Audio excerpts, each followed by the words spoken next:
तो नमस्कार दोस्तों, स्वागत है आपका अपने ही YouTube channel Paras Academy of GK में। दोस्तों आज के इस वीडियो में हम टॉप 20 क्वेश्चंस लेकर आए हैं जो रेलवे ग्रुप डी के लिए अत्यंत महत्वपूर्ण है, साथ में एनटीपीसी के लिए भी।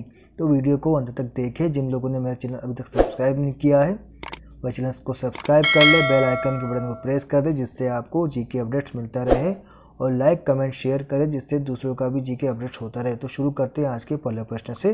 तो दोस्तों आज का पहला प्रश्न इस प्रकार है कि मध्यकालीन सूफियों में सबसे धनी सूफी कौन थे। ठीक है दोस्तों, सबसे धनी सूफी कौन थे? तो इसका सही उत्तर है दोस्तों शेख बहाउद्दीन ज़कारिया। ठीक है दोस्तों, मध्यकालीन सूफियों में सबसे जो धनी थे सूफी वो थे शेख बहाउद्दीन ज़कारिया थे। अब बढ़ते हैं अगले प्रश्न की ओर। अगला प्रश्न क्या कह रहा है दोस्तों कि मध्यकालीन भारतीय राजाओं के संदर्भ में फिरोज शाह तुगलक के शासन की व्यवस्था क्या थी। ठीक है दोस्तों, तो उनके शासन के बारे में पूछा गया, तो उनके शासन की व्यवस्था क्या थी?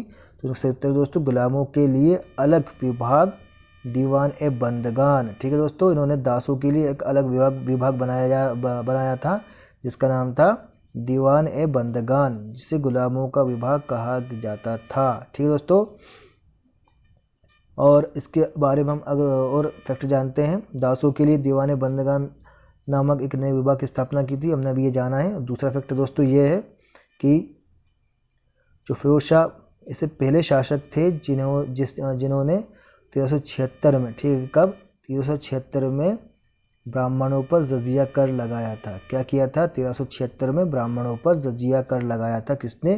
फिरोज शाह तुगलक ने, जो कि एक पहले शासक थे। ठीक है दोस्तों, अब बढ़ते हैं अगले फैक्ट की ओर। इन्होंने क्या किया था? अद्दा व बिख नामक आधे व एक चौथाई जीतल के तांबे तथा चांदी मिश्रित 2 सिक्के चलाए थे। ठीक है दोस्तों, इन्होंने कौन कौन से सिक्के चलाए थे? अद्दा व बिख नामक। ठीक है दोस्तों, आपको ये याद करके चलना है। और अब अगला फैक्टर जानते हैं। फिरोज शाह ने अपने समकालीन 24 कष्टदायक करों को हटाकर, ठीक है दोस्तों, कितने करों को हटाकर? 24 कष्टदायक करों को हटाकर शरीयत द्वारा, किसके द्वारा? शरीयत द्वारा चलाए गए केवल 4 कर लगाए थे। कौन कौन से? जजिया, ज़कात, खराज व खम्स। ठीक है दोस्तों, कौन कौन से कर लगाए थे? जजिया, ज़कात, खराज व खुम्स नामक ये 4 कर लगाए थे। किसने लगाए थे? फिरोज शाह तुगलक। दोस्तों मैं बार बार दोहरा रहा हूँ ताकि आपको ये याद हो जाए। ठीक है दोस्तों, ये थे फिरोज शाह तुगलक द्वारा कुछ फैक्ट। ठीक है दोस्तों, अब बढ़ते हैं अगले प्रश्न की ओर। अगला प्रश्न क्या कह रहा है कि मंगल पांडे को फांसी कब दी गई थी। ठीक है दोस्तों, मंगल पांडे को फांसी कब दी गई थी? तो 8 अप्रैल 1857 को शहीद मंगल पांडे को फांसी दी गई थी। ठीक है दोस्तों, 8 अप्रैल 1857 को मंगल पांडे जी को फांसी दी गई थी। दोस्तों कब दी गई थी? 8 अप्रैल 1857 को। ठीक है दोस्तों, ये अत्यंत महत्वपूर्ण प्रश्न है, कई बार पेपर में पूछा गया है, आप इसको याद करके चलिए, ध्यान दीजिए इसके ऊपर। अब बढ़ते हैं अगले प्रश्न के ऊपर। अगला प्रश्न दोस्तों क्या कह रहा है कि डॉक्टर भीमराव अंबेडकर की पढ़ाई लिखाई में किसने सबसे बड़ा सहयोग दिया था। ठीक है दोस्तों, तो इसका सही उत्तर है बड़ौदा, जो कि अब वडोदरा हो चुका है। ठीक है दोस्तों, ये गुजरात के एक रियासत थी। इसके महाराजा थे कौन? श्रीमंत सयाजीराव गायकवाड़ तृतीय। ठीक है दोस्तों, तो डॉक्टर भीमराव अंबेडकर की पढ़ाई लिखाई में सबसे बड़ा योगदान किसने दिया था? वडोदरा के राजा, ठीक है, श्रीमंत सयाजीराव गायकवाड़ तृतीय ने। ठीक है दोस्तों, कभी कभी पेपर में पूछ लिया जाता है कि बाबा साहब ये किसका या किस नेता का उपनाम है। ठीक है दोस्तों, तो आपको क्या याद करके चलना है कि डॉक्टर भीमराव अंबेडकर का जो उपनाम है वो डॉक्टर बाबा साहब है। ठीक है दोस्तों, हमने ये एक फैक्ट जान लिया यहाँ पर।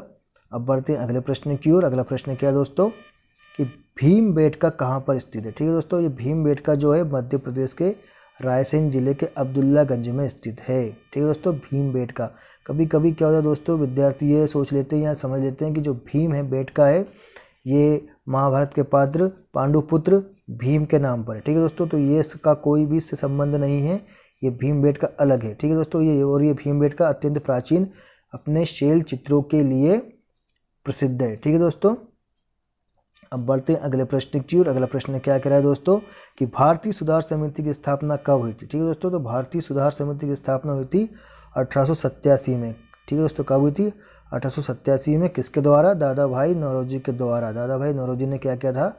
1887 में भारतीय सुधार समिति की स्थापना की थी। ये आपको याद करके चलना है, आईएमपी सवाल है, कई बार पेपर में पूछा जा चुका है कि भारतीय सुधार समिति की स्थापना किसने की, तो दादा भाई नौरोजी ने की थी। और ये जो आप तस्वीर देख रहे हैं दोस्तों, ये दादा भाई नौरोजी की तस्वीर है, दादा भाई नौरोजी का ये फोटो है दोस्तों, ठीक है।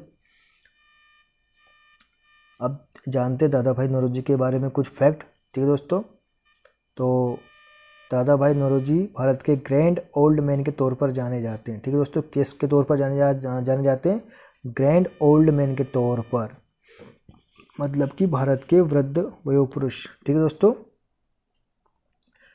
और इनके बारे में दूसरा फैक्टर ये दोस्तों कि ये पहले एशियाई व्यक्ति थे जिन्हें ब्रिटिश हाउस ऑफ कॉमन्स में सांसद चुना गया था, ठीक है दोस्तों। ये पहले एशियाई थे जिन्हें ब्रिटिश हाउस ऑफ कॉमन्स में सांसद चुना गया था। जैसे भारत में लोकसभा राज्यसभा होती है, वैसे ही ब्रिटेन में हाउस ऑफ कॉमन्स होता है, ठीक है दोस्तों। वहाँ की एक लोकसभा है जहाँ पर इन्हें सांसद चुना गया था, ठीक है दोस्तों। ये जो तस्वीर है दादा भाई नौरोजी की मैं पहले भी बता चुका हूँ, आप अच्छे से ध्यान से देख लीजिए। अब बढ़ते हैं अगले फैक्ट की तरफ। अगला सवाल दोस्तों ये है, भारतीय सिविल सेवा में चुने जाने वाले प्रथम भारतीय कौन थे, ठीक है दोस्तों। तो भारतीय सिविल सेवा में चुने जाने वाले प्रथम भारतीय कौन थे, तो वो थे सत्येंद्रनाथ टैगोर। कौन थे, सत्येंद्रनाथ टैगोर थे भारतीय सिविल सेवा में चुने जाने वाले प्रथम भारतीय, ठीक है दोस्तों। अब इनके बारे में कुछ फैक्ट जानते हैं हम लोग। Satyendranath Tagore Indian civil service यानी कि ICS परीक्षा में उत्तीर्ण होने वाले प्रथम भारतीय थे, ठीक है दोस्तों। ये पहला फैक्ट क्या कह रहा है कि सत्येंद्रनाथ टैगोर जो थे इंडियन सिविल सर्विस यानी ICS की परीक्षा में उत्तीर्ण होने वाले प्रथम भारतीय थे, ठीक है दोस्तों। अब दूसरे फैक्ट के बारे में जानते हैं कि वह विश्वविख्यात कवि रविंद्रनाथ टैगोर के बड़े भाई थे, ठीक है दोस्तों। और वह लेखक, कवि और साहित्यकार भी थे, ठीक है दोस्तों।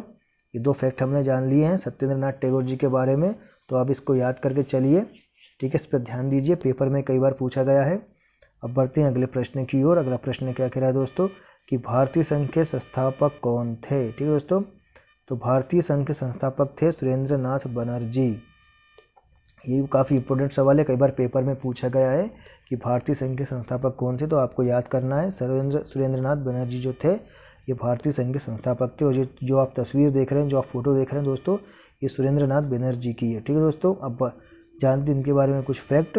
तो 26 जुलाई 1876 को आनंद मोहन बोस के साथ मिलकर इन्होंने भारतीय राष्ट्रीय समिति की स्थापना की थी, ठीक है दोस्तों। तो भारतीय राष्ट्रीय समिति की स्थापना किसने की थी, आनंद मोहन बोस व सुरेंद्रनाथ बनर्जी ने। कब की थी, 26 जुलाई 1876 को, ठीक है दोस्तों। ये फैक्ट आपको याद करके चलिए।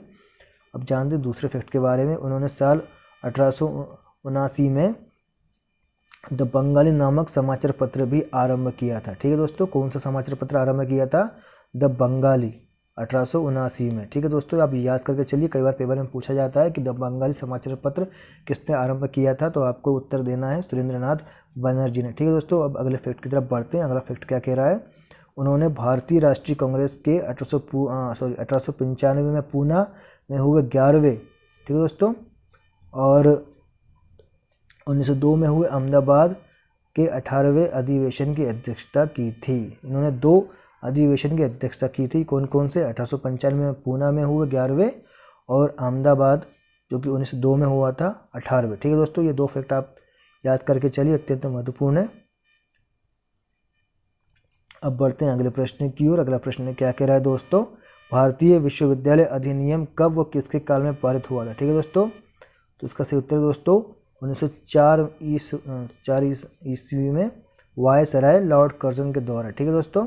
कब हुआ था, 1904 ईस्वी में वायसराय लॉर्ड कर्जन द्वारा भारतीय विश्वविद्यालय अधिनियम पारित हुआ था, ठीक है दोस्तों। और जो आप ये तस्वीर देख रहे हैं ये लॉर्ड कर्जन की तस्वीर है, ठीक है दोस्तों। अब जानते हैं इनके बारे में कुछ फैक्ट। पुलिस सुधार के अंतर्गत कर्जन ने 1902 में सर एंड्रयू फ्रेजर की अध्यक्षता में एक पुलिस आयोग की स्थापना की थी। क्या की थी, पुलिस आयोग की जो स्थापना की थी ये लॉर्ड कर्जन ने की थी 1902 में, ठीक है दोस्तों। आप याद करके चलिए किसकी अध्यक्षता में की थी, सर एंड्रयू फ्रेजर की अध्यक्षता में की थी, ठीक है दोस्तों। अब दूसरा फैक्ट क्या है दोस्तों, जानते हैं कि कि शैक्षिक सुधारों के अंतर्गत कर्जन ने 1902 में सर टॉमस रेले की अध्यक्षता में विश्वविद्यालय आयोग का गठन किया। ठीक है दोस्तों, किसका गठन किया? विश्वविद्यालय आयोग का गठन किसने किया? लॉर्ड कर्जन ने सर टॉमस रेले की अध्यक्षता में। आयोग द्वारा दिए गए सुझावों के आधार पर विश्वविद्यालय अधिनियम 1904 में पारित हुआ। ठीक है दोस्तों, ये याद करके चलना, ये फैक्ट बहुत ही इंपॉर्टेंट है, कई बार पेपर में पूछे गए हैं। ठीक है दोस्तों, अब बढ़ते हैं अगले फैक्ट की ओर। भारतीय रेलवे के विकास के क्षेत्र में सर्वाधिक रेलवे लाइनों का निर्माण लॉर्ड कर्जन के समय में हुआ है दोस्तों। ठीक है ना। इंग्लैंड के रेल विशेषज्ञ रॉबर्टसन को इन्होंने भारत बुलाया था, किसके लिए? रेलवे लाइन के निर्माण के लिए। ठीक है दोस्तों, और इन्होंने रेलवे लाइन के विकास पर बल दिया। ठीक है, ये भी अत्यंत महत्वपूर्ण फैक्ट है। अब बढ़ते हैं दूसरे फैक्ट की तरफ। कर्जन ने 1901 में सर कॉलिन स्कॉट मॉनफ्रिक, ठीक है दोस्तों, सर कॉलिन स्कॉट मॉनक्रीफ की अध्यक्षता में सिंचाई आयोग का भी गठन किया। किसका गठन किया? सिंचाई आयोग का गठन किया, और आयोग के सुझाव पर सिंचाई के क्षेत्र में महत्वपूर्ण सुधार किए। ठीक है दोस्तों, ये कुछ महत्वपूर्ण फैक्ट थे लॉर्ड कर्जन के बारे में, अत्यंत उपयोगी। तो आप सब ये फैक्ट याद करके चलिए, पेपर में कई बार पूछे गए हैं। ठीक है दोस्तों, तो ये आज के कुछ सवाल थे, हमने इसके बारे में अच्छे से विस्तार पूर्वक डिस्कस किया। ठीक है दोस्तों, आज और आप इसी प्रकार हमारे चैनल को लाइक करिए, सब्सक्राइब करिए, कमेंट करते रहिए कि आपको किस प्रकार का और प्रश्न चाहिए। ठीक है दोस्तों, हम आपके लिए ये सब उपलब्ध करवाएंगे। तो थैंक यू दोस्तों, बहुत बहुत धन्यवाद।